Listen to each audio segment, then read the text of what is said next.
Bernard Hayes had exactly 17 minutes left on his lunch break when he heard the commotion in the executive suite.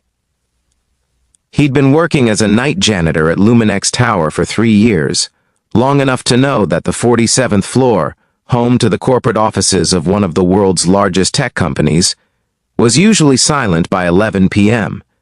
The executives went home to their penthouses and personal chefs. People like Bernard stayed behind to make their pristine world look effortless. But tonight something was wrong. Bernard abandoned his sandwich and moved toward the sound, voices raised in panic, the sharp crack of something falling. His janitor's master key got him through the frosted glass doors into the executive wing, where he found a cluster of security guards and late-night staff gathered around someone on the floor. "Call 911!" someone shouted. "I already did. They said 15 minutes. She doesn't have 15 minutes." Bernard pushed through the crowd and felt his heart stop. On the marble floor lay a woman in an elegant cream dress, her skin an alarming shade of gray, her lips beginning to turn blue. Her eyes were half open but unfocused, her breathing shallow and labored. He recognized her immediately. Everyone in the building did. Victoria Ashford, billionaire, CEO, tech visionary, the woman whose face graced magazine covers and TED Talk stages. At 36, she'd built an empire, and now she was dying on her own office floor. "What happened?" Bernard demanded, dropping to his knees beside her. "Allergic reaction," a panicked assistant stammered. "Someone brought cookies to the late meeting. They had almond flour. She's severely allergic to tree nuts. Her throat is closing." "Where's her EpiPen?" "She used it. It's not working. The reaction is too severe. The paramedics said..." The assistant's voice broke. "They said she might not make it." Bernard looked at Victoria's face, watching the life drain from it with every struggling breath. Her lips were turning darker blue. Her chest barely moved. They were losing her. His mind raced through the emergency medical training he'd received years ago as a volunteer firefighter, back before his wife died and left him alone with a 6-year-old son, back when he'd had a different life. Anaphylaxis, airway closing, EpiPen ineffective, waiting for paramedics. There was one thing, one controversial, desperate thing, that sometimes worked when nothing else would.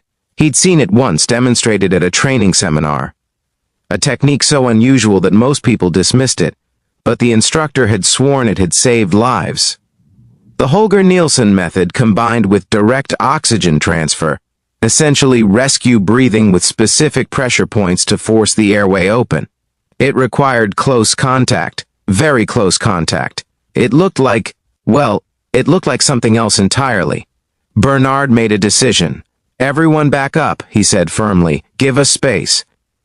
He positioned Victoria's head carefully, tilted her chin, and applied pressure to specific points on her jaw and neck, points that could sometimes counteract the swelling. Then he leaned in and began rescue breathing, forcing oxygen past her constricted airways, his hands maintaining steady pressure on her throat and jaw. To anyone watching, it looked like he was kissing her. "What the hell is he doing?" someone gasped. Is that janitor assaulting Miss Ashford? Someone stop him!" A security guard grabbed Bernard's shoulder, but another voice cut through, sharper, more authoritative. "Wait, look." Her color's changing. It was true. The blue was fading from Victoria's lips. Her chest was moving more fully. Bernard continued the technique, alternating the breathing with pressure point manipulation, counting in his head, staying focused despite the crowd and the chaos, and the fact that his entire life could be destroyed if this didn't work. 30 seconds. 1 minute. 2 minutes. Victoria's eyes suddenly focused. She gasped. A real, full breath. Then another. Her hands came up weakly, touching Bernard's arms as he maintained the pressure on her throat. "That's it," he murmured. "Keep breathing. You're okay. Keep breathing." By the time the paramedics burst through the doors 7 minutes later, Victoria was breathing on her own, though still weak and disoriented. They immediately took over, administering additional medication, getting her on oxygen, preparing her for transport. Bernard stood back, his hands shaking from adrenaline, his uniform disheveled.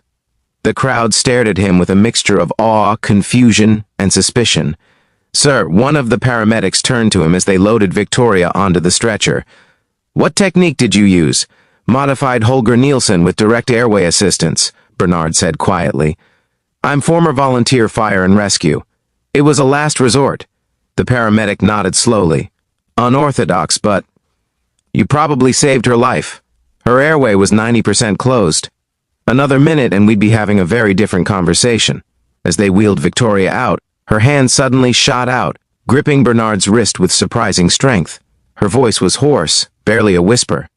Who are you?" "Bernard Hayes, ma'am." "Janitorial staff." Her eyes, striking green, even dulled by trauma, locked onto his with fierce intensity. "Bernard Hayes," she repeated, as if committing it to memory. "Thank you." Then she was gone, and Bernard was left standing in the executive suite, surrounded by witnesses, wondering if he'd just saved his job or ended it. The answer came 3 days later. Bernard was mopping the third-floor hallway when 2 men in expensive suits approached him. One was holding a tablet, the other a manila folder. "Bernard Hayes?" His stomach dropped. "Yes? We're from Miss Ashford's legal team. She'd like to see you. Today, in her private office." "Am I being sued?" The words came out before he could stop them. The lawyers exchanged glances. "No, Mr. Hayes, quite the opposite." Victoria Ashford's office occupied the entire western corner of the 47th floor, with floor-to-ceiling windows overlooking the city. Bernard had cleaned this space hundreds of times, always at night, always when it was empty. Being here in daylight, with its owner present, felt surreal. Victoria sat behind her massive desk, looking remarkably recovered, though still pale.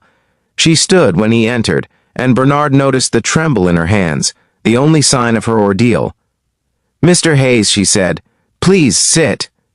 He perched awkwardly on the edge of a chair that probably cost more than his monthly rent. "I wanted to thank you properly," Victoria continued. "The doctor said another 60 seconds and I would have had irreversible brain damage. 2 minutes and I'd be dead. You gave me my life back. I just did what anyone would have done, ma'am. No." Her voice was firm. "You did what almost no one would have had the knowledge, courage, or quick thinking to do. And I understand there's been controversy about your methods." Bernard's jaw tightened. "I did what was necessary. I know exactly what you were and weren't doing," Victoria interrupted. "I've seen the security footage. I've had 3 separate medical professionals analyze your technique. You performed an advanced emergency medical procedure. You saved my life. And yet I'm told some members of my staff have been spreading rumors, suggesting impropriety." She opened her laptop and turned it to face him. On the screen was a legal document. "This is a settlement offer, $5 million, a non-disclosure agreement. You take the money, you sign the NDA, you never speak about what happened, and we go our separate ways."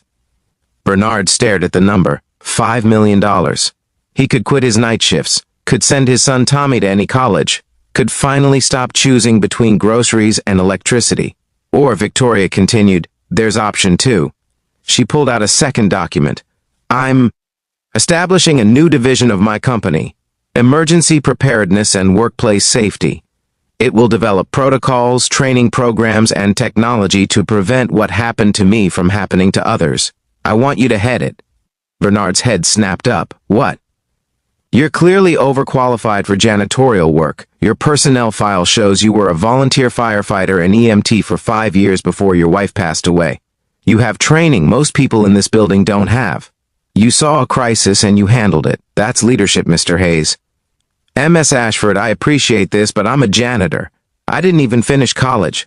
I can't run a corporate division. Why not?" Her green eyes challenged him. "Because you don't have the right degree? Because you weren't born into the right social class? I built this company from a dorm room with nothing but an idea and determination. Credentials don't impress me. Character does. Competence does. You demonstrated both." Bernard's mind reeled. "I have a son. Tommy, he's 9. I'm all he has. I can't just... The position comes with a salary of $250,000 to start, full benefits, flexible hours, and on-site childcare. Tommy can do his homework in the company daycare center. You'd have summers off to be with him. I'm not asking you to choose between your son and your career, Mr. Hayes. I'm offering you a chance to show him that courage and compassion are rewarded, not punished. She stood and walked to the window, her back to him. When I was lying on that floor, dying, everyone around me panicked. They were all people with impressive titles and expensive educations, and not one of them knew what to do. But you, a man they'd walked past 1,000 times without seeing, you knew. You acted. You didn't care about consequences or appearances or what people would think. You just saved a life because it was the right thing to do. Victoria turned back to face him. I've spent my entire career being told who I should be, how I should act, what's appropriate for someone of my status. And in return, I built a company culture where people apparently care more about appearances than action. I want to change that, but I can't do it alone. I need someone who remembers that beneath all the titles and money, we're just human beings who need each other. Bernard looked at the 2 documents on the desk, the safe choice and the impossible one. He thought about Tommy, about the future he wanted for his son, about the message he'd send by choosing. If I take this job, he said slowly, people will say I'm using what happened, that I'm taking advantage of you. Let them say it. I know the truth. So do you. That's all that matters. They'll say there's something between us. Rumors already started about the rescue. Victoria smiled faintly. Bernard, I'm a female CEO in tech. People have been making up rumors about me for 15 years. I stopped caring what small minds think a long time ago. He picked up the second document, the job offer, and read through it carefully. It was real, all of it. The salary, the benefits, the position. A chance to do something meaningful, to use skills he'd thought were buried with his old life. Okay, he said quietly. I'll do it. Victoria extended her hand. Welcome to Luminex, Mr. Hayes. Officially this time. He shook it, and something shifted in the room.